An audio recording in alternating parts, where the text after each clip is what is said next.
أعوذ بالله من الشيطان الرجيم بسم الله الرحمن الرحيم قل أعوذ برب الفلق من شر ما خلق ومن شر غاسق إذا وقب ومن شر النفاثات في العقد ومن شر حاسد إذا حسد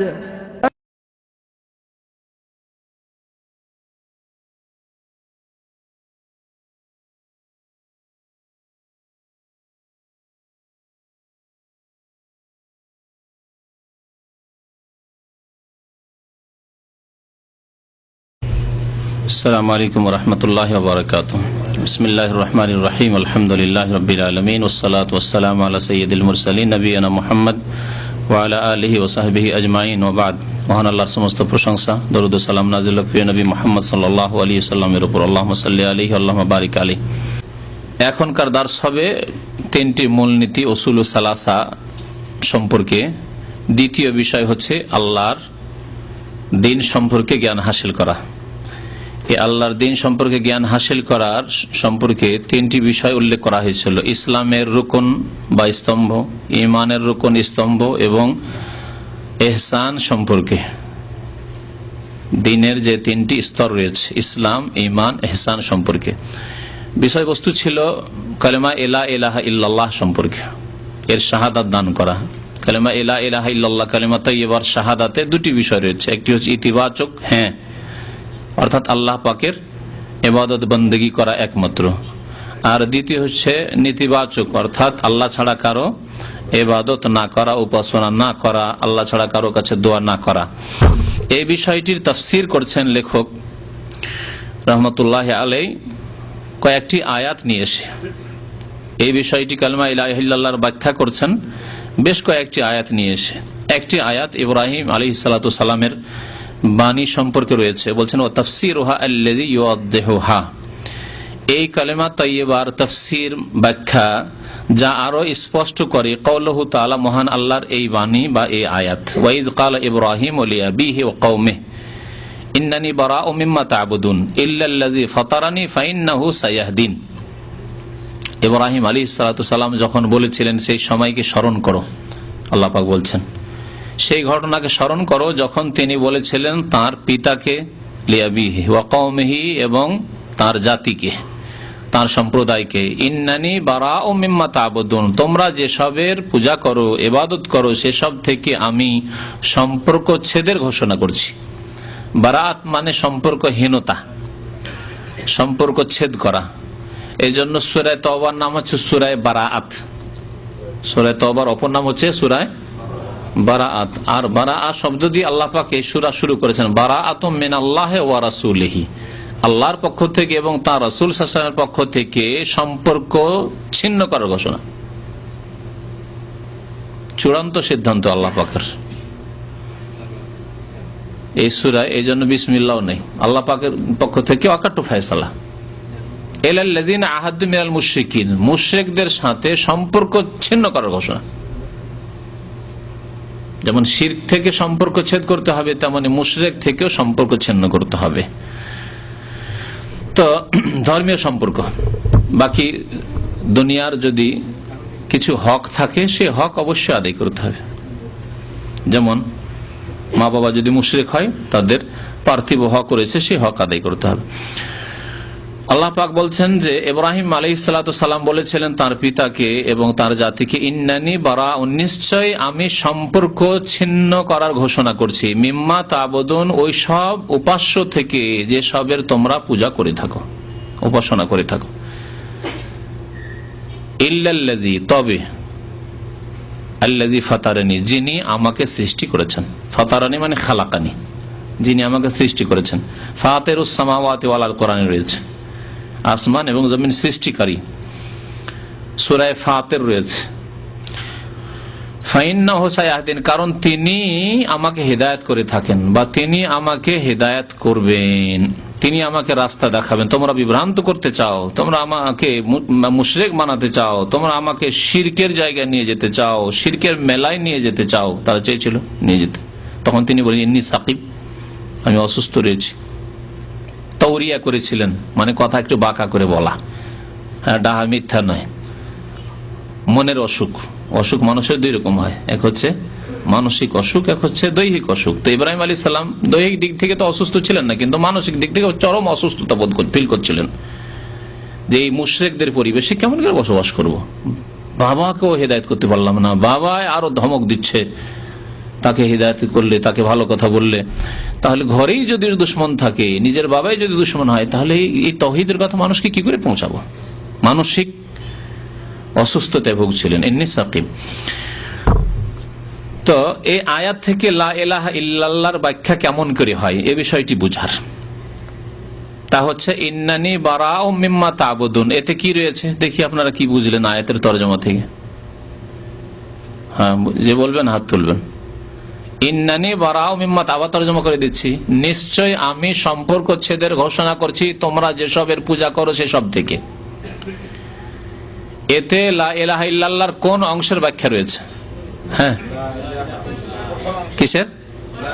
পয়লা অংশের। হ্যাঁ, লা ইলাহার, আমার কোনো উপাস্য নেই, মানে এই সব যেসবের পূজা করছো সেসব থেকে সম্পর্ক ছেদের আমি ঘোষণা করছি। তাহলে ইন্নানি বারাউ মিম্মা তা'বুদুনে লা ইলাহার ব্যাখ্যা রয়েছে, আর ইল্লাল্লাযী ফাতারানিতে ইল্লাল্লাহর ব্যাখ্যা রয়েছে। তবে যিনি আমাকে সৃষ্টি করেছেন তার ইবাদত আমি অবশ্যই করি, তার ইবাদত করার জন্য আমাকে আল্লাহ সৃষ্টি করেছেন। ইল্লাল্লাযী ফাতারানি ফাইন্নাহু সায়াহদিন, নিশ্চয় তিনি আমাকে হেদায়েত দেবেন। তোমরা গুমরাহ করার চেষ্টা করলে হবে কি? তোমরা গুমরাহ পথভ্রষ্ট আমাকে করতে পারবে না। ওয়া জাআলাহা কালিমাতান বাকিয়াতান ফি আকিবিহি, এবং এই কলিমাকে লা ইলাহা ইল্লাল্লাহ, আল্লাহ ছাড়া কেউ সত্য মাবুদ নেই, এই কলিমাকে তিনি তার আগামী প্রজন্মে স্থায়ী রেখেছিলেন। এই দাওয়াত ইব্রাহিম খলিলুল্লাহ আলাইহিস সালাতু সালাম তার ছেলে ইসমাইল, স্ত্রী হাজরা, সারা তাদেরকে শিখেছিলেন। ইসমাইল আলাইহিস সালাম সেই দাওয়াত পৌঁছালেন তার ছেলেদেরকে, এবং ইব্রাহিম আলাইহিস সালাতু সালামের আরেক ছেলের নাম কি? ইসহাক। ইসহাক আলাইহিস সালাতু সালামকে ইব্রাহিম খলিলুল্লাহ এই শিক্ষা দিলেন, ওয়া জাআলাহা কালিমাতান বাকিয়াতান ফি আকিবিহি। আকিব মানে প্রজন্ম, আগামী জেনারেশন। তো যারা পরবর্তীকালে আপনার নসলে জন্ম নেবে, তাদের মাঝে এই কলিমাকে তিনি স্থায়ী রেখেছিলেন, বাকি রেখেছিলেন। ইসহাক আলাইহিস সালাম তিনি নবী হলেন। ইসহাক আলাইহিস সালাম আবার এই কলিমা শিক্ষা কাকে দিয়ে গেলেন? তার ছেলে ইয়াকুব আলাইহিস সালাম। ইয়াকুব আলাইহিস সালাম তার ছেলে ইউসুফ আলাইহিস সালাম। এই জন্য সমস্ত আম্বিয়া কেরামদের মধ্যে হাদিসে রয়েছে যে শ্রেষ্ঠ করিম ইবনে করিম ইবনে করিম ইবনে করিম, শ্রেষ্ঠ শ্রেষ্ঠর ছেলে, তার বাবা শ্রেষ্ঠ, তার বাবা শ্রেষ্ঠ, তার বাবা শ্রেষ্ঠ, তিনি হচ্ছেন ইউসুফ আলাইহিস সালাম। ইউসুফ বিন ইয়াকুব বিন ইসহাক বিন ইব্রাহিম, করিম ইবনে করিম ইবনে করিম ইবনে করিম, সেই বুখারী শরীফ হাদিসে রয়েছে। আল্লাহ পাক তাদের সবাইকে নবুয়ত দিয়ে সম্মানিত করেছিলেন। লাআল্লাহুম ইয়ারজিউন, যাতে করে তারা আল্লাহর দিকে প্রত্যাবর্তিত হয়, ফিরে আসে। এই কলেমাকে মজবুত করে ধারণ করে থাকলে আল্লাহর দিকে ফিরে আসবে। দেখেন, যার ঈমান এই কলেমার উপর যত মজবুত, তত বেশি সে তওবা করে আল্লাহর দিকে ফিরে আসবে। বাস্তব সত্য। আপনার ঈমান যত সুন্দর, ভুল ভ্রান্তি হতে পারে, কিন্তু আপনি তত দ্রুত আল্লাহর দিকে ফিরে আসবেন। আর যত আপনার সম্পর্ক ঢিলা ফসকা এই কলেমার সাথে, বাঁধন আপনার একেবারে কমজোর, তত বেশি আপনি পাপের দিকে যাচ্ছেন। আল্লাহ পাক আমাকে সৃষ্টি করলেন, আল্লাহ পাক আমাকে ইবাদত বন্দেগীর জন্য সৃষ্টি করেছেন, আল্লাহ পাকের আদেশ নিষেধ আমাকে মেনে চলতে হবে, এটি তার ইবাদত, আর আমি আল্লাহর নাফরমানি করেছি। তাহলে আমার সংশোধনের উপায় কি? মুক্তির উপায় কি? আল্লাহকে রাজি করার উপায় কি? লাআল্লাহুম ইয়ারজিউন, ফিরে আসা, আল্লাহর দিকে ফিরে আসা। আর আল্লাহর দিকে ফিরে আসার নাম হচ্ছে তওবা। তওবার শাব্দিক অর্থ হচ্ছে রুজু করা। তাবা ইয়াতুবু মানে ফিরে আসা, রাজা ইয়ারজিউ। তো এই আয়াতে লা ইলাহা ইল্লাল্লাহর ব্যাখ্যা পাওয়া গেল। দ্বিতীয় আয়াত ওয়াকাউল, মহান আল্লাহর বাণী। কলিয়া আয়াতগুলি কোথায় রয়েছে বলেন তো? জানা আছে? হাফিজ সাহেবের কেউ আছেন? ওয়াইদ ক্বালা ইব্রাহিম লিআবিহি ওয়া কওমিহি ইন্নানী বারাউ মিম্মা তা'বুদুন, কোন সূরায় রয়েছে? মেলা হাফিজ রয়েছে নাকি?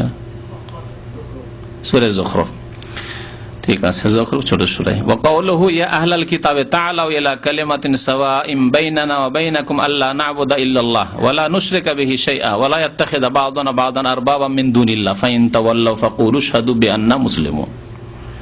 এই আয়াত কোথায় রয়েছে? সূরা আলে ইমরান। এই আয়াতে স্পষ্ট ঘোষণা করা হয়েছে কোরআন কারীম আল্লাহ পাকের পক্ষ থেকে। আল্লাহ পাক নবী সাল্লাল্লাহু আলাইহি ওয়াসাল্লামকে বলছেন, কুল, হে নবী আপনি জানিয়ে দেন, ইয়া আহলাল কিতাব, হে আহলে কিতাব, হে ইহুদি খ্রিস্টান। আহলে কিতাব মানে যাদের এই দাবি রয়েছে যে আমরা অমুক অমুক নবীর উম্মত এবং ওই নবীগণকে কিতাব দেওয়া হয়েছে। যদিও কিতাবকে তারা বিকৃত করেছে, তাহরিফ করেছে, যদিও কিতাবের সাথে সম্পর্ক তাদের নামে মাত্র রয়েছে, যেমন বর্তমান আজকালকার জামানার ইহুদি খ্রিস্টান, তাদের নামে মাত্র তাওরাত ইনজিলের সাথে বাইবেলের সাথে সম্পর্ক রয়েছে, তাদের পার্থিব জীবনের দৈনন্দিন জীবনের অধিকাংশ কোনো সম্পর্ক নেই দিনের সাথে। তাদের সম্পর্ক মদ, ব্যভিচার, কুকাজ আর পুঁজিবাদ, কেমন করে ক্যাপিটাল জমা করতে হবে এইসবের সাথে। হালাল হারাম আজকে তার বাস্তব প্রমাণ আমেরিকাতে যে তাদের অর্থনৈতিক বিপর্যয় ঘটেছে। সুদ সুদ সুদের উপরে সুদ করতে, সুদ আর জুয়া, সুদ আর জুয়া, সুদ আর ইনস্যুরেন্স করতে করতে ধসে গেছে তাদের অর্থনীতি। এদের দিনের সাথে সম্পর্ক, কিতাবের সাথে সম্পর্ক নামকে অস্তে, নামের সম্পর্ক। পক্ষান্তরে আলহামদুলিল্লাহ আজকে এই মুসলিম উম্মতের অধিকাংশ লোকের পাপী থাকা সত্ত্বেও মুসলিমদের তাদের কোরআনের সাথে সম্পর্ক তাদের তুলনায় অনেক মজবুত রয়েছে। বলুন আলহামদুলিল্লাহ। আল্লাহ পাক যেন আরো তৌফিক দান করেন এই মুসলিম জাতির পাপিষ্টদেরকে, গুনাহগারদেরকে, ফাসিকদেরকে ইসলামের দিকে, কোরআন সুন্নাহর দিকে ফিরে আসার জন্য তৌফিক দান করেন। মুসলিম জাতির বিদাতীদেরকে, যারা ভুল বুঝে রয়েছে ইসলাম সম্পর্কে, তাওহীদ সম্পর্কে, সুন্নাহ সম্পর্কে, রাসূলুল্লাহ সাল্লাল্লাহু আলাইহি ওয়াসাল্লামের ইত্তিবা অনুসরণ সম্পর্কে, তাদেরকে আল্লাহ যেন সহি বুঝার তৌফিক দান করেন। আল্লাহ পাক ইরশাদ করছেন, হে নবী বলে দেন, ঘোষণা করে বলে দেন, ইয়া আহলাল কিতাব, হে আহলে কিতাব। আজকালকার জামানায় আছে কেউ যে অমুসলিমকে বলে দেবে যে দেখো তোমার শান্তি এতেই রয়েছে? স্পষ্ট ঘোষণা করতে বলেছে আল্লাহ পাক রব্বুল আলামিন। নবী করিম সাল্লাল্লাহু আলাইহি ওয়াসাল্লামের জামানায় কত বড় শক্তি ছিল, পারস্য শক্তি, অগ্নিপূজক মুশরিকি শক্তি, আর ছিল রোমান শক্তি, সে খ্রিস্টান শক্তি। তাদের সবাইকে আল্লাহ পাক ঘোষণা করে জানিয়ে দিতে বলেছেন। যেমনই এই আদেশ আল্লাহর পক্ষ থেকে আসলো, রাসূলুল্লাহ সাল্লাল্লাহু আলাইহি ওয়াসাল্লাম তাদেরকে চিঠি লেখা শুরু করলেন। তাদের শাসকদেরকে, রাজাদেরকে, বাদশাদেরকে চিঠি লিখেছিলেন। আজ পর্যন্ত সেই চিঠিগুলির পাণ্ডুলিপি মজুদ রয়েছে। কেউ চিঠিকে সম্মানের নজর দেখেছে, কাউকে আল্লাহ তৌফিক দিয়েছে ইসলাম গ্রহণ। তিন রকম হয়েছে। কেউ ইসলাম গ্রহণ করে নিয়েছে, কেউ চিঠিগুলিকে শ্রদ্ধা করেছে কিন্তু পার্থিব লোভে তারা ইসলাম গ্রহণ করেনি। যে ইসলাম গ্রহণ করলে, যেমন রোমের রাজা কায়সার, হেরাকল, যদি মুসলমান হয়ে যায় রাজত্ব চলে যাবে 70 দিন, কিন্তু চোখে লাগিয়েছিল, মুখে লাগিয়েছিল, চুমন দিয়েছিল এবং আতরের সুগন্ধির একটি ডিব্বাতে ঢুকিয়ে রেখেছিল সেই চিঠিকে। আর সে সহিহ বুখারীতে রিওয়ায়াত রয়েছে, হাদিস রয়েছে, বলেছিল যদি আমি বুঝতে পারতাম, জানতে পারতাম যে আমি নবীর কাছে পৌঁছিতে পারবো সাল্লাল্লাহু আলাইহি ওয়াসাল্লাম, তাহলে আমি যতই চেষ্টা করা প্রয়োজন ছিল চেষ্টা করতাম, কিন্তু আমাকে খ্রিস্টানেরা রোম থেকে পৌঁছিতে দেবে না, এখানে হত্যা করে দিবে যদি জানতে পারে তাহলে যে আমি যাচ্ছি মদিনায় মুহাম্মদুর রাসূলুল্লাহ সাল্লাল্লাহু আলাইহি ওয়াসাল্লামের সাথে সাক্ষাতের জন্য। যদি আমি তার কাছে পৌঁছিতে পারতাম, তাকে দেখতে পেতাম, লাগাসালতু আন কদমাইহি, সহিহ বুখারী শরীফের হাদিস, তাহলে তার দুই পা আমি ধুয়ে দিতাম। একজন কোন রাজা, মহাশক্তি যেটি সেই যুগের, দুটি পরাশক্তি, সেই শক্তির একজন রাজা বলছে কথা। আর আরেকটি যে বড় শক্তি ছিল পারস্য শক্তি, সেই শক্তি কিসরা, সেই কিসরা অবমাননা করেছিল, বেয়াদবি করেছিল। যেমন এই চিঠি পৌঁছল, চিঠিকে ছিঁড়ে ফেলে দিয়েছিল এবং দূতের অবমাননা করা যুগ যুগ ধরে এটি হচ্ছে বেআইনি, তার সাথে তারা শেষে বেয়াদবি করেছিল। নবী করিম সাল্লাল্লাহু আলাইহি ওয়াসাল্লামের কাছে যখন খবর আসলো যে আমার চিঠি, আমার পাঠানো চিঠিকে ছিঁড়ে ফেলে দিয়েছে। ছিঁড়ে ফেলাকে আরবিতে কি বলে? মাজ্জাকা ইউমাজ্জিকু, মানে ছিঁড়ে ফেলা বা ছিন্ন ভিন্ন করা। নবী করিম সাল্লাল্লাহু আলাইহি ওয়াসাল্লাম বদদুয়া দিয়েছিলেন মদিনায় বসে, একটি বদদুয়া, আল্লাহুম্মা মাজ্জিকহু কুল্লা মুমাজ্জাক। আল্লাহ, এই ইরানের অগ্নিপূজক রাজা বা তাদের রাজত্বকে তুমি ছিন্ন ভিন্ন করে দাও, মাজ্জিকহু, টুকরো টুকরো করে দাও, কুল্লা মুমাজ্জাক, টুকরো টুকরো করার মতো। তারপরে কি হয়েছিল জানেন? শিক্ষার জন্য বলছি। আল্লাহর দ্বীনের শত্রুতা করা, কোরআনের শত্রুতা করা, রাসূলুল্লাহ সাল্লাল্লাহু আলাইহি ওয়াসাল্লামের হাদিসের শত্রুতা করা, ইসলামের শত্রুতা করার পরিণাম যে দুনিয়াতেও খারাপ রয়েছে কত, তার শিক্ষার জন্য বলছি। ওই রাজার এক ছেলে ছিল, সেই ছেলে ছিল অত্যন্ত মদখোর আর লুচ্চা, ব্যভিচারকারী। এই দুটি হারামে ডুবে থাকতো। আর বাবা যতই লম্পট হোক, চায় না যে ছেলে লুচ্চা হোক আর মদখোর হোক, তাই না? আজকাল কোন অমুসলিম বাবাও চায় না যে আমার ছেলে জেনা করুক, আমার ছেলে মদ খাক, চাই কি? চায় না। নিজে খারাপ হলেও চায় যে আমার ছেলেটা ভালো থাকে। দেখবেন যারা সিগারেট খায় তারাও ছেলে মেয়েকে সিগারেট খাওয়া পছন্দ করে না। হ্যাঁ,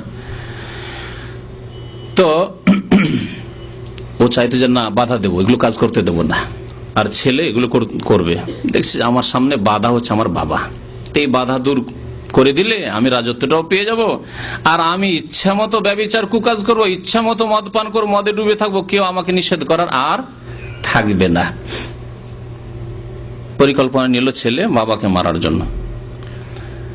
বাবা দেখলো যে এই ছেলে আমার শত্রু হয়ে যাচ্ছে, ভালো কথা বলছে, শত্রু হয়ে যাচ্ছে।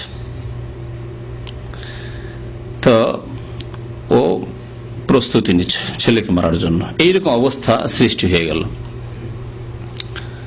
বাবার ওষুধের ফার্মেসি ছিল, রাজার ফার্মেসি, রাজা সেখান থেকে ওষুধের ফার্মেসি ছিল।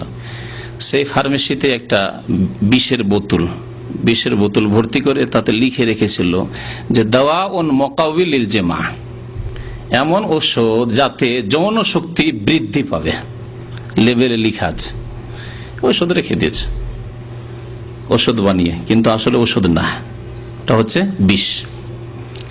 ছেলে বাবাকে হত্যা করে রাজত্ব দখল করবে আর আরাম সে কুকাজ করবে, বিচার করবে, মদ খাবে। বাবাকে হত্যা করে দিল। যেই রাজা জালেম নবী সাল্লাল্লাহু আলাইহি ওয়াসাল্লামের পবিত্র চিঠিকে ছিঁড়ে ফেলেছিল, তাকে তার ছেলে হত্যা করলো, আল্লাহর শাস্তি।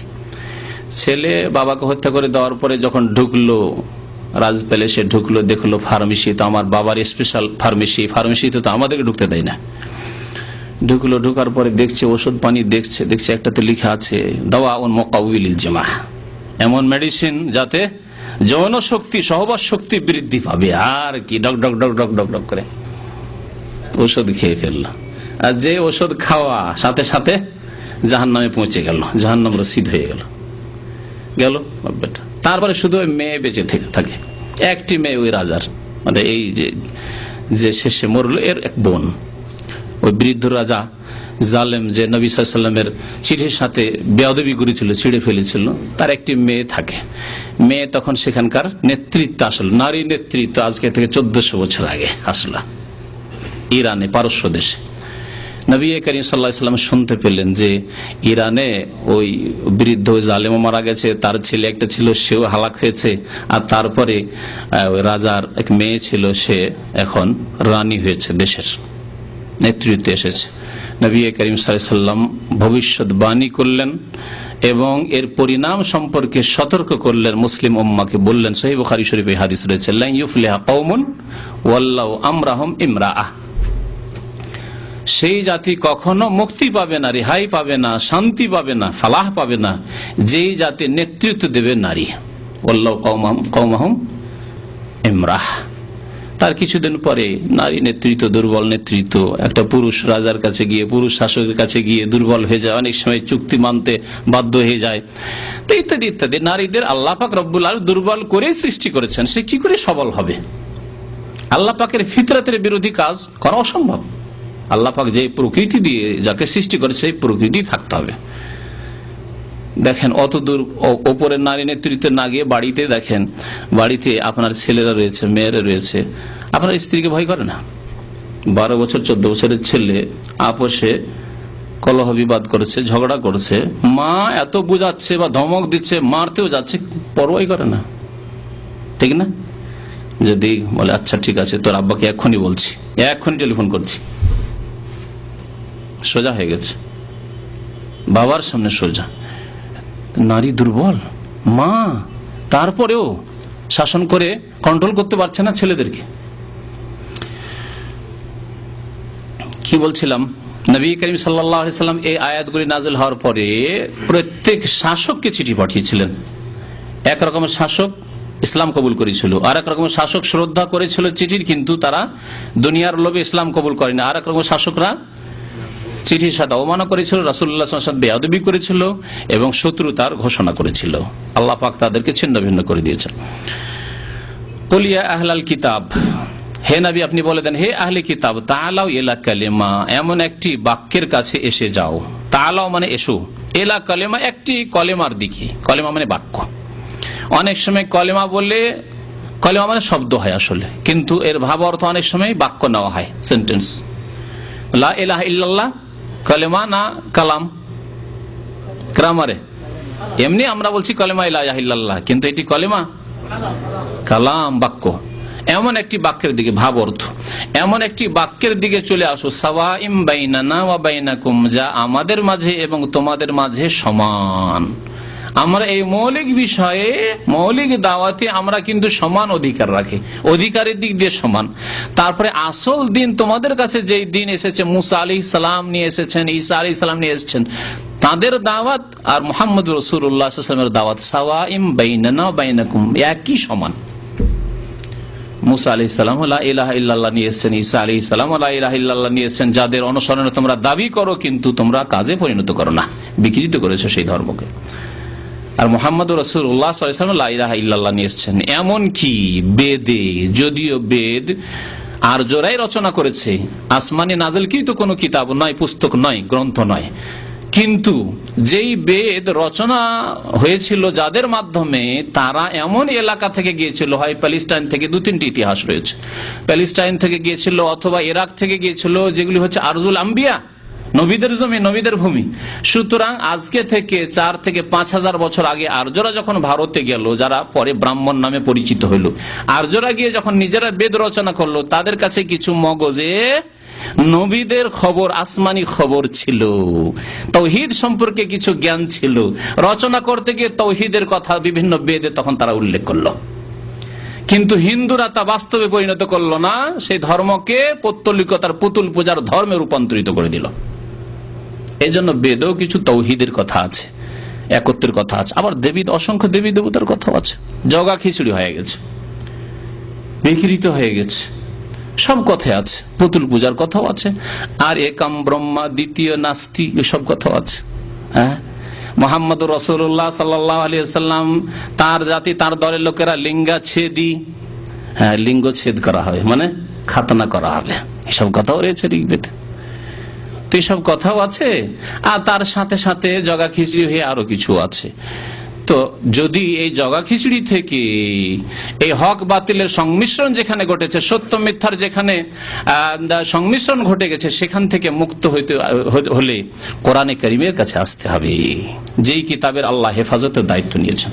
তাওরাতকে বিকৃত করেছে, ইনজিলকে বিকৃত করেছে, বাইবেলকে বিকৃত করেছে, কিন্তু কোরআনে কারীমের আল্লাহ পাক হেফাজতের দায়িত্ব নিয়েছেন। ইন্না নাহনু নাযালনা যিকরা ওয়া ইন্না লাহু লাহাফিজুন, আমি কোরআনুল কারীম নাযিল করেছি, জিকির, কোরআন এবং হাদিস নাযিল করেছি, এবং নিশ্চয় আমি তার হেফাজত করব। তাই কোরআনে কারীমের না একটি শব্দের বিকৃতি হয়েছে, না সহি অর্থের বিকৃতি হয়ে গেছে যে বুঝতে পারবেন না, এমন হয়নি। যদিও এক শ্রেণীর লোকের অর্থের বিকৃতি করার চেষ্টা করেছে কবর মাজার পন্থীরা, বিদাত পন্থীরা, সুফি পন্থীরা, কিন্তু এখন পর্যন্ত একটি দল কিয়ামত পর্যন্ত বহাল থাকবে, যাদের সম্পর্কে নবী করিম সাল্লাল্লাহু আলাইহি ওয়াসাল্লাম ভবিষ্যদ্বাণী করেছেন, লা তাযালু তায়ফাতুম মিন উম্মতি যাহিরিন আলাল হক লা ইয়াদুররুহুম মান খাযালাহুম হাত্তা তাকুমুস সাআহ। কিয়ামত পর্যন্ত এমন একটি দল হকের উপর, সত্যের উপর জয়ী থাকবে এবং সাহায্যপ্রাপ্ত মানসুরিন, অন্য হাদিসে রয়েছে, সাহায্যপ্রাপ্ত থাকবে, তাদেরকে কেউ অপদস্থ করতে পারবে না। তারা হক কথা, সহি কথা, কোরআন সুন্নাহর ব্যাখ্যা সারা বিশ্বে মানুষের কাছে পেশ করবে, এবং সারা বিশ্বের প্রত্যেকটি এলাকায় কিছু না কিছু লোক থাকবে।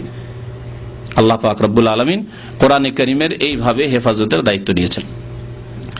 সুতরাং অমুসলিম ভাইদেরকে বলবো এবং মুসলিম ভাইদেরকে বলবো যারা নামে মাত্র মুসলমান, যে কোরআনের কাছে ফিরে আসতে হবে, কোরআনুল কারীমের আদর্শের কাছে ফিরে আসতে হবে দুনিয়ার সমস্যা দূর করার জন্য এবং মরার পরে, মৃত্যুর পরের যে জীবন, আখিরাতের জীবন রয়েছে, সেই জীবনের সমস্যা দূর করার জন্য, আল্লাহর আযাব থেকে রেহাই পাওয়ার জন্য।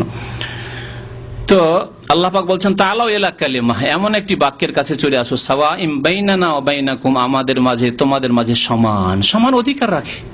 এমন নয় যে কোরআন কারীমের বিধান কালিমা লা ইলাহা ইল্লাল্লাহকে আমরা কুক্ষিগত করে রেখেছি শুধু মুসলিমদের জন্য, না, সারা বিশ্বের মানুষের জন্য, ইহুদির জন্য, খ্রিস্টানের জন্য, হিন্দুর জন্য, জৈনের জন্য, বৌদ্ধের জন্য, শিখের জন্য, মুসলিমের জন্য, সারা বিশ্বের মানুষের জন্য সবার সমান অধিকার রয়েছে। ইন্না আকরামাকুম ইনদাল্লাহি আতকাকুম, আলেমের ছেলে কিন্তু দিনের সাথে সম্পর্ক যদি ঢিলা হয়, আর আরেকজন ব্রাহ্মণের ছেলে, ব্রাহ্মণেরও ছেলে না, শূদ্রর ছেলে, ডোম মেথরের ছেলে মুসলমান হয়েছে, কালেমা লা ইলাহা ইল্লাল্লাহ মুহাম্মাদুর রাসূলুল্লাহ পড়ে মুসলিম হয়ে গেছে, এবং সেই ব্যক্তি সৎ, তার ইসলামের সাথে, কালেমার সাথে সম্পর্ক অটুট মজবুত। ইন্না আকরামাকুম, সম্মানিত কে? ইনদাল্লাহি, আল্লাহর নিকটে, আতকাকুম, যে যত বেশি আল্লাহকে ভয় করে, যার যত বেশি আল্লাহর সাথে সম্পর্ক মজবুত রয়েছে। তো সাওয়াইম বাইনানা ওয়া বাইনাকুমের এটি দিক মনে রাখবেন যে এই কলেমায় অধিকার সবার সমান, এখানে ভাগ বন্টন নেই, বিভিন্ন কাস্টে ভাগ করা হয়নি যা হিন্দুদের মধ্যে ভাগ করা হয়েছে। ব্রাহ্মণ শুধু বেদ পড়তে পারবে, সংস্কৃত শিখতে পারবে, আর বেদ পড়া অন্যদের জন্য নিষিদ্ধ। শূদ্ররা মন্দিরে ঢুকতে পারবে না, ডোম মেথর চামার এরা মন্দিরে যেতে পারবে না, সরাসরি পূজা দিতে পারবে না। ব্রাহ্মণকে আরজি করবে যে আমার একটু এইগুলি কি বলে প্রসাদ, এসবগুলিকে একটু পৌঁছে দেন, হ্যাঁ, দেবীর কাছে, দেবতার কাছে পৌঁছে দেন না। ইন্না আকরামাকুম ইনদাল্লাহি আতকাকুম, গোলাম, মনিব, ডোম, মেথর, ক্লিনার পাশাপাশি নামাজে দাঁড়াবে, এই ইসলাম শিক্ষা দিয়েছে। সমান অধিকার রাখবে, একই প্লেটে খাবে, একই সাথে বসবে। আল্লাহ না'বুদা ইল্লাল্লাহ, এই কলেমা যে সমান, সেই কলেমা কি? আল্লাহ না'বুদা, আমরা ইবাদত করব না, ইল্লাল্লাহ, আল্লাহ ছাড়া কারো। হ্যাঁ, এটি কলেমা লা ইলাহা ইল্লাল্লাহ ব্যাখ্যা রয়েছে না নেই? হ্যাঁ, আল্লাহ না'বুদা মানে লা ইলাহা ইল্লাল্লাহ, লা ইলাহা ইল্লাল্লাহ, লা ইলাহা ইল্লাল্লাহ সেই অর্থই বহন করে আল্লাহ না'বুদা ইল্লাল্লাহ। যখন আপনি বললেন যে আল্লাহ ছাড়া কেউ সত্য মাবুদ নেই, লা ইলাহা ইল্লাল্লাহ, তার মানে আপনি যেন বলছেন একই কথাই যে আমি আল্লাহ ছাড়া কারো ইবাদত করব না, করি না, আল্লাহ ছাড়া কাউকে সেজদা করি না, আল্লাহ ছাড়া কারো কাছে দোয়া করি না, আল্লাহ ছাড়া কারো কাছে ছেলে মেয়ে চাই না, আল্লাহ ছাড়া কারো কাছে রোগের আরোগ্য চাই না। তাহলে এটা কি করে হতে পারে? একজন লোক বলছে লা ইলাহা ইল্লাল্লাহ আর মাজারে গিয়ে সিজদা করে, মাজারে গিয়ে খাসি মুরগ জবাই করে, মাজারে আবার চাদর চড়ায়, মাজারে গিয়ে আবার ছেলে চায়, মাজারে গিয়ে রোগের আরোগ্য তলব করে, কি করে হতে পারে? অসম্ভব কথা। আল্লাহ না'বুদা ইল্লাল্লাহ, এতে ব্যাখ্যা রয়েছে লা ইলাহা ইল্লাল্লাহ, ওয়ালা নুশরিকা বিহি শাইআ, আরো তাকিদের জন্য তার সাথে কাউকে শরীক করব না, কোনো কিছুকে শরীক করব না। ওয়ালা ইয়াত্তাখিযা বা'দুনা বা'দান আরবাবা মিন দুনিল্লাহ, আল্লাহকে বাদ দিয়ে আমাদের একে অপরকে পৃষ্ঠপোষক হিসাবে, অভিভাবক হিসাবে, রব হিসাবে কেউ ধরবে না। একে অপরকে কেউ রব হিসাবে গ্রহণ করবে না। রব মানে বিধানদাতা, বিধানদাতা হিসাবে গ্রহণ করবেন না। তাহলে না উলুহিয়াতে শিরক করবেন, না রুবুবিয়াতে শিরক করবেন। প্রতিমা পুতুলকে সেজদা করলো না, হয়তো একজন মাজারে সেজদা করছে না, শিরক। প্রতিমাকে সেজদা করলো না, পুতুলকে সেজদা করলো না, মাজারেও শিরক করলো না, কিন্তু আল্লাহ ছাড়া অন্যকে রব বানিয়ে ফেলেছে। কমিউনিজমে বিশ্বাসী, মার্কসবাদে বিশ্বাসী, পুঁজিবাদে বিশ্বাসী, মানব রচিত বিধানে বিশ্বাসী, রব বানিয়ে ফেলেছে। আমাদের দেশ চালাতে হলে না, আজকাল কোরআনী শাসন চলবে না, আজকাল হয় পশ্চিমা তরিকায় চালাইতে হবে, হ্যাঁ, আর না হলে আপনার রাশিয়ান তরিকাতে, চাইনার তরিকাতে চালাইতে হবে, সেই পদ্ধতি অবলম্বন করতে হবে। সোশ্যালিস্ট হইতে হবে, আর না হলে ক্যাপিটালিস্ট হইতে হবে। এরা যেন আল্লাহ ছাড়া অন্যকে রব বানিয়ে ফেলেছে। এইরকমই যারা সরাসরি কোরআন সুন্নাহর অনুসরণ করলো না, কোরআন সুন্নাহ অনুসরণ করার জন্য শর্ত লাগালো যে আমাদের অমুক হুজুর এটাকে পাশ করিয়েছে কিনা, স্পষ্ট আয়াত, সহিহ হাদিস, তারপরে না না এটা মানা যাবে না কারণ আমাদের অমুক ইমাম সাহেব বলেননি, অমুক হুজুর বলেননি। শর্ত সাপেক্ষ কোরআন হাদিস মানবে। তারা যেন মধ্যখানে রব সাব্যস্ত করেছে আল্লাহ ছাড়া অন্যকে। বোঝার চেষ্টা করবেন। ওয়ালা ইয়াত্তাখিযা বা'দুনা বা'দান আরবাবা মিন দুনিল্লাহ, আমরা একে অপরকে মানুষকে রব হিসাবে গ্রহণ করব না। আদি ইবনে হাতিম রাদিয়াল্লাহু তাআলা হাদিসেই রয়েছে যে একজন হালাল করে দিল হালাল মনে করলেন, হারাম মনে করে দিল হারাম মনে করলেন, তাহলে এইটি রব বানিয়ে না হইল।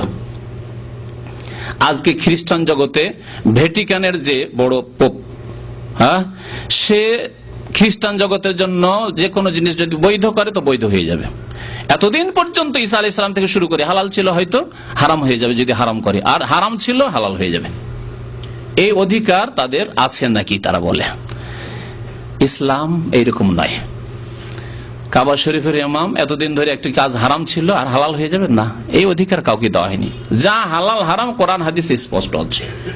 যদি কাবা শরীফের ইমামই হোক বা অন্য কোনো আলেম হোক আর সাধারণ মানুষ কোনো কিছুকে হালাল বলতে হয় তাহলে কোরআন থেকে দলিল দিতে হবে, না হয় রাসূলুল্লাহ সাল্লাল্লাহু আলাইহি ওয়াসাল্লামের হাদিস থেকে দলিল দিতে হবে। দলিলবিহীন আপনি বলবেন যে না না এতদিন হারাম ছিল কিন্তু এখন সংস্করণ করা হয়েছে।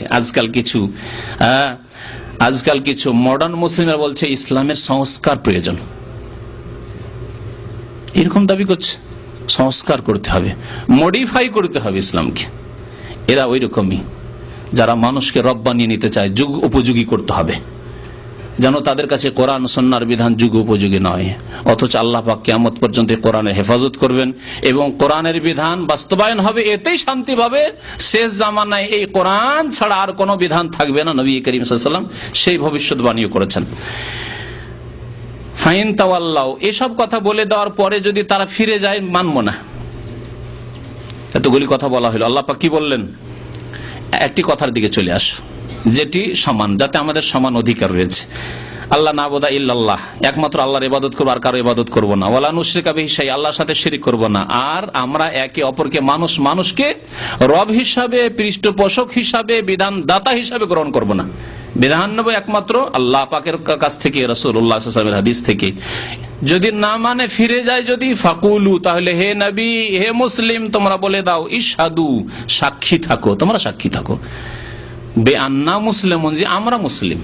তোমরা মানবে না কোনো পরোয়া নেই, আমি একা হইলেও বেআন্না মুসলিম, আমরা মুসলিম ঘোষণা করতে, আমরা আল্লাহকে মানি, আল্লাহর দিন মানি, কোরআন মানি, সুন্নাত মানি, এ কথা বলতে কোন রকমের যাতে করে দ্বিধাদ্বন্দ্ব না থাকে, ভয় ভীতি না থাকে। ফাকুলু সাদু, সাক্ষী থাকো তোমরা। কালকে আমাদের এই সাক্ষী সম্পর্কে জিজ্ঞাসা করা হবে। বেআন্না মুসলিম, আমরা স্পষ্ট ঘোষণা করেছি মুসলিম। তারপরে লেখক বলছেন যে মুহাম্মদুর রাসূলুল্লাহ সাল্লাল্লাহু আলাইহি ওয়াসাল্লাম কালিমার দ্বিতীয় অংশ হচ্ছে মুহাম্মদ রাসূলুল্লাহ, লা ইলাহা ইল্লাল্লাহ একটি অংশ, আল্লাহ ছাড়া কেউ সত্য মাবুদ নেই, আর মুহাম্মদ সাল্লাল্লাহু আলাইহি ওয়াসাল্লাম আল্লাহর প্রেরিত রাসূল। এই মুহাম্মদ সাল্লাল্লাহু আলাইহি ওয়াসাল্লাম আল্লাহর প্রেরিত রাসূল, এর দলিল কি কোরআনে কারীমে? এর ব্যাখ্যা বা এর দলিল রয়েছে এই আয়াতগুলিতে। সূরা তাওবা আয়াত নম্বর 128 আল্লাহ পাক ইরশাদ করেছেন, ওয়া দালিলু শাহাদাতি আন্না মুহাম্মাদান রাসূলুল্লাহ, মুহাম্মদ সাল্লাল্লাহু আলাইহি ওয়াসাল্লাম যে আল্লাহর রাসূল, এর দলিল প্রমাণ হচ্ছে কাউলুহু তাআলা, মহান আল্লাহর এই বাণী, লাকাদ জাআকুম রাসূল, তোমাদের নিকট একজন রাসূল আগমন করেছেন, মিন আনফুসিকুম, তোমাদের মধ্য থেকে। আল্লাহ পাক প্রথম সম্বোধন করেছেন আরব জাতিকে, মক্কাবাসীকে, বলছে মিন আনফুসিকুম, কুরাইশকে, মিন আনফুসিকুম, হে কুরাইশ তোমাদের বংশই, হে আরব তোমাদের মধ্যে, হে মক্কাবাসী তোমাদের মক্কা শহরে, মিন আনফুসিকুম, হে মানব জাতি তোমাদের মধ্য থেকে, আমি ফেরেশতা থেকে পাঠাইনি, জিন থেকে পাঠাইনি, মিন আনফুসিকুম। আজিজুন আলাইহি মা আনিতুম, তোমাদের কষ্ট হলে তিনি বড় কষ্ট পান। আজিজুন মানে এখানে শাকুন, আজিজের কয়েকটি অর্থ হয়, আজিজের কয়েকটি অর্থ হয়, তিনটি অর্থ আপনাদেরকে বলে দিই। সব জায়গায় আজিজ দেখলে যে আপনি একটা অর্থ লাগিয়ে দিবেন, দিয়ে তরজমা করবেন, হবে না। বাংলা তরজমা কোরআন পড়ছেন আর দেখছেন আজিজুন আলাইহি মা আনিতুম, তোমাদের মুশকিল হলে তিনি অত্যন্ত কষ্ট বোধ করেন। কে? রাসূলুল্লাহ সাল্লাল্লাহু আলাইহি ওয়াসাল্লাম। আজিজুন মানে এখানে কষ্টের অর্থ করে দিল। আরে কেমন কথা, কষ্টের অর্থ? আজিজ মানে তো জানেন যে পেয়ারা, আজিজ মানে পেয়ারা না? ইয়া আজিজি বলছেন না, ইয়া আজিজি, হ্যাঁ মাই ডিয়ার, আজিজি বলছে। আজকাল টিকিট গুলোতে লেখা আজিজি আর রাকিব, হ্যাঁ ডিয়ার প্যাসেঞ্জার, আজিজি। আজিজ মানে তো প্রিয় হয়, আর আজিজ মানে আপনি করলেন কষ্ট, কেমন অর্থ করলেন আপনি? আবার আজিজ, ওয়াল্লাহু আজিজুন হাকিম, ওখানে আবার আজিজ মানে কি? হ্যাঁ, কি বললেন? ওই আজিজ মানে কি? ইন্নাল্লাহ আজিজুন যু ইন্তিকাম, ওয়াল্লাহু আজিজুন হাকিম। হ্যাঁ, সর্বজয়ী। আজিজ মানে সবার উপর যিনি জয়ী, আজিজ। সবাই তার কাছে নথি স্বীকার করতে বাধ্য, আল্লাহ আজিজ। তো এগুলি অর্থ রয়েছে এখানে। আজিজ মানে হচ্ছে যাকে কোনো কাজে কষ্ট হয়, আজিজুন, তাকে কষ্ট হয়। মানে তোমাদের মুশকিল হলে, তোমাদের অসুবিধা হলে, নবী করিম সাল্লাল্লাহু আলাইহি ওয়াসাল্লাম অত্যন্ত দয়ালু, উম্মতের কোন লোককে যদি কষ্ট হয় তিনি অত্যন্ত কষ্ট বোধ করেন। সুতরাং তোমাদেরকে এই কষ্ট থেকে, বিপদ থেকে রক্ষা করতে চান। কালিমা লা ইলাহা ইল্লাল্লাহ পড়ে নাও, শিরক ছেড়ে দাও, 5 ওয়াক্ত নামাজ পড়ো, নবী সাল্লাল্লাহু আলাইহি ওয়াসাল্লামের খাঁটি উম্মত হয়ে যাও। হারিসুন আলাইকুম, তোমাদের জন্য অত্যন্ত আগ্রহী, অর্থাৎ তোমাদের কল্যাণের জন্য অত্যন্ত আগ্রহী। হারিস, আগ্রহী। বিল মুমিনিনা রাউফুর রহিম, মুমিনদের উপর অত্যন্ত দয়ালু এবং সহনশীল। রউফ এবং রাহিম, এখানে নবী করিম সাল্লাল্লাহু আলাইহি ওয়াসাল্লামের গুণ বর্ণনা করা হয়েছে। কতগুলি আল্লাহ পাক রব্বুল আলামিন গুণবাচক নাম রয়েছে যেগুলি আল্লাহ ছাড়া অন্যের ক্ষেত্রে বলা যেতে পারে। যেমন এই আয়াত প্রমাণ করে নবী সাল্লাল্লাহু আলাইহি ওয়াসাল্লাম সম্পর্কে রহিম, রউফ এবং রাহিম বলা হয়েছে। কিন্তু যেসব নাম এমন অর্থ বহন করে যেটি আল্লাহ ছাড়া কারোর জন্য হতেই পারে না, সেই সব নাম আল্লাহ ছাড়া অন্যের জন্য ব্যবহার করা জায়েজ না। যেমন আল্লাহ রাজ্জাক, রিজিক দাতা, কেউ রিজিক দিতে পারে নাকি? দেবী দেবতা ওয়ালাদের কাছে দেবী দেবতা দিতে পারে, তারপরে লক্ষ্মী দেবী তাদেরকে নাকি রিজিক দেয়, তাই না? আবার সরস্বতী দেবী তাদেরকে বিদ্যা দেয়। ওই রকম মাজারপন্থী মুশরিকদের কাছে, ওদের কাছে খাজা বাবা গরিব নওয়াজ, গরিবের দাতা। আবার জিলানি নাকি গাউসুল আজম, মহান উদ্ধারকারী, তা তো দিতে পারলো? এর কথা তাহলে সত্য নয়, মিথ্যা। রাজ্জাক একমাত্র আল্লাহ পাক রব্বুল। সুতরাং কোন ব্যক্তিকে রাজ্জাক বলা যাবে না। রাজ্জাক ভাই, মিস্টার রাজ্জাক, আজকালকার মডার্ন জামানায় কারো নাম আব্দুর রাজ্জাক আর তার অফিসিয়াল নাম হচ্ছে মিস্টার রাজ্জাক, না, জায়েজ নয়। কারো নাম হচ্ছে আব্দুল খালেক আর গ্রাম্য ভাষা হচ্ছে খালেক ভাই। ও খালেক সৃষ্টিকর্তা, আবার তার ভাই কি করে হয়ে গেল? সৃষ্টিকর্তা আল্লাহ পাক রব্বুল আলামিন, আসমান জমিনের মালিক। আর অফিসিয়াল ভাষায় মিস্টার খালেক, মিস্টার খালেক। আরে মিস্টার রহমান পর্যন্ত বলছে, কারণ আব্দুর রহমান মিস্টার রহমান, মিস্টার রহমান কি করে? রহমানের মধ্যে ফালানের ওজনে এত বেশি মোবালাগা রয়েছে, অর্থ এত ব্যাপক অর্থ রয়েছে দয়ার, যে দয়া কোন মানুষের মধ্যে, কোন সৃষ্টির মধ্যে হতে পারে না। সুতরাং রহমান আল্লাহ পাক ছাড়া কারো উপরে বলা যাবে না। এই ক্ষেত্রে তাফসীরকারদের ঐক্যমত রয়েছে। বাকি রাহিম মোবালাগার শেখা, কিন্তু এতে ওই মোবালাগা নেই যেটি আল্লাহ ছাড়া অন্যের জন্য হয়তো বলা যাবে না, সেজন্য বলা যাবে। মানা শাহাদাতে আন্না মুহাম্মাদান রাসূলুল্লাহ। আচ্ছা, আমরা যে সাক্ষী দিচ্ছি যে মুহাম্মদ সাল্লাল্লাহু আলাইহি ওয়াসাল্লাম আল্লাহর রাসূল, এর অর্থ কি? লেখক বলা শুরু করলেন। আয়াত শুধু একটি পেশ করলেন, এছাড়া কোরআনে কারীমে বহু আয়াত রয়েছে। আপনাদেরকে স্মরণ করিয়ে দেওয়ার জন্য হাফেজ সাহেবদেরকে জিজ্ঞাসা করছি, কোরআনে কারীমে এমন কোন আয়াত বলেন যে আয়াতগুলিতে মুহাম্মদ সাল্লাল্লাহু আলাইহি ওয়াসাল্লামকে আল্লাহ রাসূল বলে আখ্যায়িত করা হয়েছে? এই আয়াত ছাড়া মুহাম্মাদুর রাসূলুল্লাহ ওয়াল্লাযীনা মা'হু আশিদ্দাউ আলাল কুফফার রুহামাউ বাইনাহুম। আর সূরা মুহাম্মাদে, সূরা মুহাম্মাদ একটি সূরার নাম। আর জি হলো তো এটা, ওমা মুহাম্মাদুন ইল্লা রাসূল কাদ খালাত মিন ক্বাবলিহি রাসূল। জি, আর মা কানা মুহাম্মাদুন আবা আহাদি মির রিজালিক ওয়ালাকিন রাসূলুল্লাহ ওয়া খাতামান নবিয়্যিন লাকাদ কানা লাকুম ফি রাসূলিল্লাহি উসওয়াতুন হাসানাহ। যদিও সেখানে মুহাম্মদ নাম নেই। ওয়া মুবাশশিরান বিরাসূলিন ইয়াতি মিন বাদি ইসমুহু আহমদ। বহু আয়াত রয়েছে এরকম। হুয়াল্লাযী আরসালা রাসূলাহু বিল হুদা ওয়া দীনিল হক। তো মুহাম্মদ সাল্লাল্লাহু আলাইহি ওয়াসাল্লাম আল্লাহর রাসূল বললেন, আপনি শুধু মন্ত্র মুখে বলে নিলে হইল? এর অর্থ কি? অর্থগুলি শুনেন, এবং এই অর্থ পালন না করলে মুহাম্মদ সাল্লাল্লাহু আলাইহি ওয়াসাল্লামকে জানো সেই ব্যক্তি রাসূল মানল না।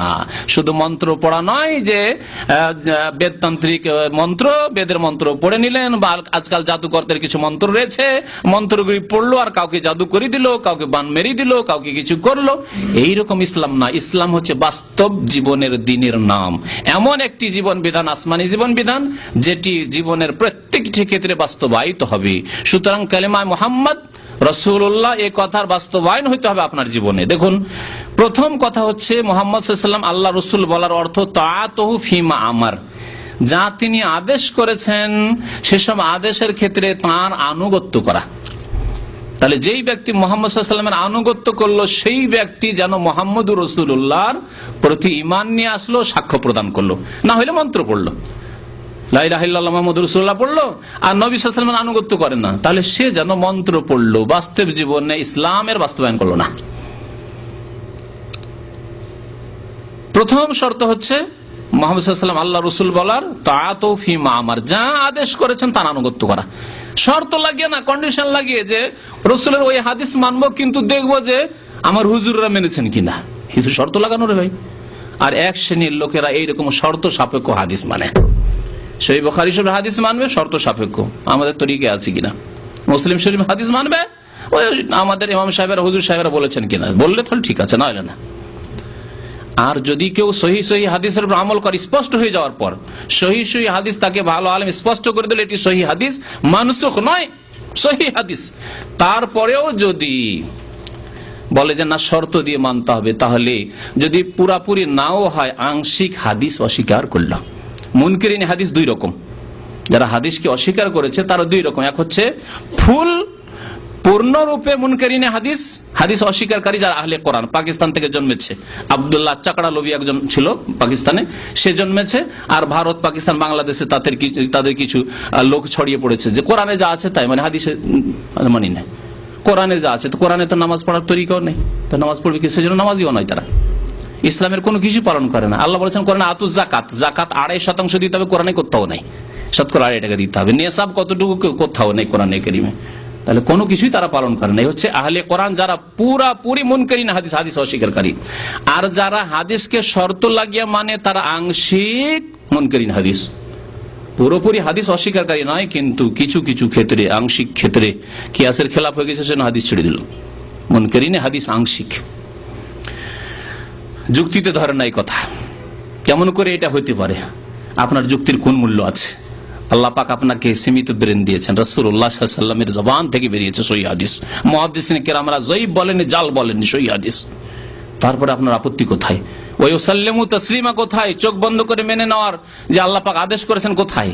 ফালা ওয়া রাব্বিকা লা ইউমিনুনা হাত্তা ইউহাক্কিমুকা ফিমা শাজারা বাইনাহুম, যতক্ষণ পর্যন্ত রাসূলুল্লাহ সাল্লাল্লাহু আলাইহি ওয়াসাল্লামের কাছে সমস্ত রকমের সমস্যার সমাধান না নেবে ততক্ষণ পর্যন্ত মুমিন হতে পারবে না। এই আপনার চরিত্র কোথায়? শর্ত লাগিয়ে মানবেন আপনি না, দেখতে হবে, জিজ্ঞাসা করতে হবে, অথচ আপনাকে দেখিয়ে দেওয়া হচ্ছে সহিহ হাদিস, তারপর সমালোচনা করেন। যারা সহিহ বুখারীর কথা বলে, সহিহ মুসলিমের কথা বলে, তাদের সমালোচনা করে বিদাতিরা, এটা বিদাতি লক্ষণ। কি পড়েছে, কয় হরফ পড়েছে, আর বুখারী মুসলিম বাংলা বুখারী নিয়ে চলে আসছে। এইরকম সমালোচনা যারা করে এটি হচ্ছে বিদাতিদের লক্ষণ, চেনে নেন ভালো করে। রাসূলুল্লাহ সাল্লাল্লাহু আলাইহি ওয়াসাল্লামের হাদিসের কথা পেশ করা হয়, কালা রাসূলুল্লাহ বলে যে না না না না, এসব তোমার হক নেই, এসব পেশ করার তোমার অধিকার নেই, বিদাতিদের লক্ষণ এটি। তো প্রথম লক্ষণ হচ্ছে আপনি যে মুহাম্মদুর রাসূলুল্লাহ বিশ্বাসী এবং তার শাহাদাত দিয়েছেন, মন্ত্র পড়েননি, আপনি আনুগত্য করবেন তার আদেশে। ওয়া তাসদীকুহু ফিমা আখবারা, যা সংবাদ দিয়েছেন বিশ্বাস করবেন, যা সংবাদ দিয়েছেন বিশ্বাস করবেন। তাহলে আপনি কবর আযাব বিশ্বাস করবেন, জান্নাত জাহান্নাম বিশ্বাস করবেন, দাজ্জাল বিশ্বাস করবেন না করবেন না? না বলবেন এগুলি হচ্ছে কি বলে যেটাকে আফসানাকে কি বলেন, মানে কাল্পনিক ঘটনা, কাল্পনিক ঘটনা, কাল্পনিক জিনিস না। নবী করিম সাল্লাল্লাহু আলাইহি সাল্লাম ইমাম মাহদির কথা বলেছেন, হ্যাঁ, যতটুকু সহিহ হাদিস দ্বারা প্রমাণিত ততটুকু বিশ্বাস করবেন, অস্বীকার করে দিবেন। তো নবী করিম সাল্লাল্লাহু আলাইহি সাল্লাম যা সংবাদ দিয়েছেন তা বিশ্বাস করা। নবী করিম সাল্লাল্লাহু আলাইহি সাল্লাম উটের গোশত খেলে ওযু করতে বলেছেন। এক শ্রেণীর বিদাতীদের লক্ষণ হচ্ছে, আরে গরুর গোশত খেলে ওযু করতে হবে না, খাসি খেলাম ওযু করতে হবে না, হ্যাঁ, খরচ খেলেও ওযু করতে হবে না, আবার উটের গোশত খেলে কেন ওযু করতে হবে? এখন যুক্তি দেখো, বুঝাইতে হবে, জানো সে চার্জ করছে রাসূলুল্লাহ সাল্লাল্লাহু আলাইহি সাল্লামকে যে ইয়া রাসূলুল্লাহ বুঝিয়ে দেন, কেন বললেন আপনি? আউযু বিল্লাহ, এটাই সাহাবায়ে কেরামের তরিকা ছিল। নবী সাল্লাল্লাহু আলাইহি ওয়াসাল্লাম যা বলেছেন বিশ্বাস করেন, যা সংবাদ দিয়েছেন বিশ্বাস করেন। সংবাদ দিয়েছেন যে ব্যক্তি উটের গোশত খেলে ওযু করুক। আপনি যদি এরকম যুক্তি জিজ্ঞাসা করেন, তো আরেকজন মুসলিম কাফের জিজ্ঞাসা করবে যে ভাই আপনার হাওয়া খারিজ হইলো পেছন দিক দিয়ে, আর হাত মুখমণ্ডল কেন ধুইছেন, আসল জায়গায় ধুলেন না? তার কি জবাব দিবেন আপনি তখন? আপনি যদি এইরকম যুক্তি করে হাদিস অস্বীকার করেন, হাদিস পালন করতে অসুবিধা হয়, তাহলে ওই কাফেরের কি জবাব দেবেন? হ্যাঁ, আল্লামা সানাউল্লাহ আমর ইস্তারির জবাব তখন লাগবে। কি করেছিলেন তিনি শুনেছেন? একবার আর্যদের সাথে মোনাজারা চলছিল, তর্ক চলছিল ভারতে। আর্যরা বলল যে দেখো মুসলমান কত বেকুব, দেখো না, হাওয়া বেরোয় বাতাস বেরোয় কোন জায়গায় দিয়ে, আর ধয় কোন কোন জায়গায়, এত কি বেকুব কি হয়? এইভাবে একবার লাঞ্ছিত করছে মুসলিমকে। জবাব কোরআন হাদিস দিয়ে হবে যে আল্লাহ বলেছেন ফাগসিলু ওয়াজুহাকুম আইদিয়াকুম ইলাল মারাফিক, তো কোরআন মানেই না। কোরআনে বিশ্বাসী হইলেই তো বুঝাবেন। তখন সানাউল্লাহ আমরসারি একটা লাঠি নিয়ে দিলেন পাছায়, দু চারটা হাইটে একবারে 2-4টা বাড়ি দিলেন। আর ওই সে আর্য যে মোনাজারা তর্ক করতে এসেছিল আর এরকম বেয়াদবি করছিল ইসলাম সম্পর্কে, মুসলিম সম্পর্কে, কান্না কাউ কাউ কাউ কাউ করে কান্না শুরু করলো, চোখ দিয়ে পানি বের হওয়া শুরু হইল। সানাউল্লাহ আমরসারি বললেন মোনাজারা শেষ হয়ে গেছে, আমার মোনাজারা শেষ। কিভাবে মোনাজারা শেষ হইল? মারলাম পিঠে, ওখান দিয়ে রক্ত বেরোনি, লাঠি মেরেছি ওখানে, চোখ দিয়ে পানি বেরোচ্ছে আর মুখ দিয়ে কাউ কাউ আওয়াজ বেরোচ্ছে। কেন? এর জবাব যদি দিয়ে দেয় তাহলে আমরা জবাব দিয়ে দেবো যে হাওয়া খারিজ হচ্ছে কোথাও থেকে, আর আমরা মুখমন্ডল হাত ধুচ্ছি, পা ধুচ্ছি, উজু করছি।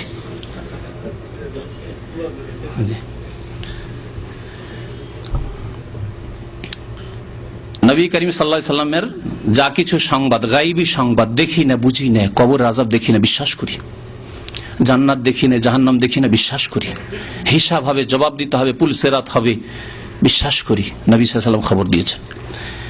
ওয়াজতেনাবু মা আনহু নাহা ওয়া জাজার, এবং বেঁচে থাকা যা রাসূলুল্লাহ সাল্লাল্লাহু আলাইহি ওয়াসাল্লাম নিষেধ করেছেন এবং সতর্ক করেছেন তা থেকে। নবী সাল্লাল্লাহু আলাইহি ওয়াসাল্লাম সতর্ক করেছেন, নিষেধ করেছেন তা থেকে বেঁচে থাকা। টাকনার নিচে কাপড় নিয়ে যাবে না, নিষেধ করেছেন, বেঁচে থাকা। এটা হচ্ছে মুহাম্মদুর রাসূলুল্লাহর শাহাদাত দেওয়ার আপনার লক্ষণ, যে শাহাদাত দিয়েছেন সত্যি অন্তর থেকে এবং কাজে কর্মে পরিণত করছেন। আপনার যদি অসুবিধা নেই, এমন কোন হালকা ব্যাপার, নবী সাল্লাল্লাহু বলছেন মিনাল মাসফাল মিনাল কাবাইন মিনাল ইজার ফাফিন্নার, বলছে হালকা ব্যাপার। তাহলে আপনি মুহাম্মদুর রাসূলুল্লাহর শাহাদাত আমলে দিলেন না, আপনি মন্ত্র পড়েছেন শুধু। এইরকম বহু জীবনের আপনার বহু যে কোনো নিষেধ নবী সাল্লাল্লাহু আলাইহি ওয়াসাল্লাম নিষেধ করেছেন, অথচ আপনার কাছে ওটি হালকা লাগে। নবী করিম সাল্লাল্লাহু আলাইহি ওয়াসাল্লাম বাধা দিচ্ছেন আর আপনি করে যাচ্ছেন। ওয়া আল্লা ইউবাদাল্লাহ ইল্লা বিমা শারাহ, এবং আল্লাহর শরীয়ত সম্মত ইবাদত একমাত্র করবে, আল্লাহর শরীয়তবিহীন অন্য কোনো ইবাদত করবে না। বলবে না যে না এটি যদিও হাদিসে নেই তো বিদআতে হাসানা। যেই ব্যক্তি বললো যে হাদিসে নেই তবে বিদআতে হাসানা, ওটা ভালো, সেই ব্যক্তি মুহাম্মদুর রাসূলুল্লাহর শাহাদাত কাজে কর্মে দিল না। কয়টি অর্থ তাহলে ভুলবেন না?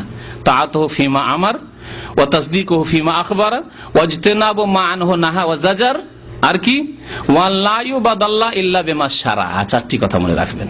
রাসূলুল্লাহ সাল্লাল্লাহু আলাইহি ওয়াসাল্লামের যদি সত্যি সত্যি হক আদায় করতে হয়, আর যদি সত্যি আপনি মুসলিম হয়ে মুহাম্মদুর রাসূলুল্লাহর সাক্ষ্য প্রদান করে থাকেন, কলিমা পড়ে থাকেন, এই চারটি কাজ করবেন। আর একটি কাজ করবেন যেটি হক, রাসূলুল্লাহ সাল্লাল্লাহু আলাইহি ওয়াসাল্লামের হক, তা হচ্ছে বেশি বেশি দরুদ ও সালাম পড়বেন সাহাবায়ে কেরামের তরিকা, বিদাতি তরিকা নাই, জলসা ওয়াজ মাহফিলে সাল্লাল্লাহু আলা সাইয়্যিদিনা নাই, সম্মিলিত দুরুদ না। হ্যাঁ, যেইভাবে নবী করিম সাল্লাল্লাহু আলাইহি ওয়াসাল্লাম সাহাবায়ে কেরামকে শিখিয়েছেন, যখনই নাম আসবে রাসূলের তখন কি বলবেন? সাল্লাল্লাহু আলাইহি ওয়াসাল্লাম। বিদাতি বক্তাদের লক্ষণ যে নাম আছে, প্রিয় নবী বলেছেন, হুজুর বলেছেন, কিন্তু সাল্লাল্লাহু আলাইহি ওয়াসাল্লাম বলেন না। আর শুরুতে মহব্বতের সাথে একটু জোরে সোরে, একটু অন্তর থেকে অন্তর খুলে একটু দরুদ শরীফ পড়ুন, আল্লাহুম্মা, শুরু করে দিল, ব্যাস। ওয়ান লা ইউবাদাল্লাহ, দরুদ পড়া ইবাদত কিনা? দরুদ পড়া ইবাদত। তাহলে ইবাদত করতে হবে ইল্লা বিমা শারা, শরীয়ত সম্মত।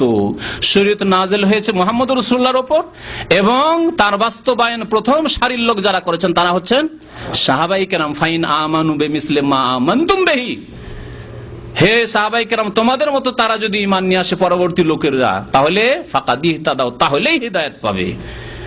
আর নিজের পক্ষ থেকে দুরুদের তরিকা গড়ে নেবে, দুরুদে তাজ, দুরুদে তোনাজ্জিনা, দুরুদে মাহি, দুরুদে লাখি, দুরুদে অম, গাঞ্জুল আরশ, আর সুন্নতি তরিকা ছেড়ে দেবেন। তা চলবে না। নবী সাল্লাল্লাহু আলাইহি ওয়াসাল্লামের রিসালাতে শাহাদাত দিয়েছেন, সুতরাং তার থেকে সবকিছুই দিতে হবে। ওয়াল্লা ইউবাদাল্লাহ ইল্লা বিমা শারা। আল্লাহ পাক রব্বুল আলামিন যেন বুঝার তৌফিক দান করেন, আল্লাহ পাক রব্বুল আলামিন যেন হককে আমাদেরকে গ্রহণ করার তৌফিক দান করেন, আমাদের মনে হক গ্রহণ করার জন্য যেন উদারতা দান করেন, আল্লাহ বাতিলকে বাতিল বলে চিহ্নিত করার যেন তৌফিক দান করেন, বাতিল থেকে আমাদেরকে বেঁচে থাকার যেন তৌফিক দান করেন। আল্লাহ আমাদের গুনাহ খাতা যেন মাফ করে দেন, আমাদের মাতা পিতা আত্মীয় স্বজনদের গুনাহ খাতা যেন মাফ করে দেন। যারা উম্মতে মুসলিমান মারা গেছে তাদেরকে আল্লাহ যেন জান্নাতুল ফিরদৌস দান করেন। আল্লাহ যারা বেঁচে রয়েছে তাদেরকে হিদায়াতের উপর রাখেন। আমাদেরকে শেষখানে যেন কালেমা লা ইলাহা ইল্লাল্লাহ মুহাম্মাদুর রাসূলুল্লাহ পড়ার তৌফিক দান করেন।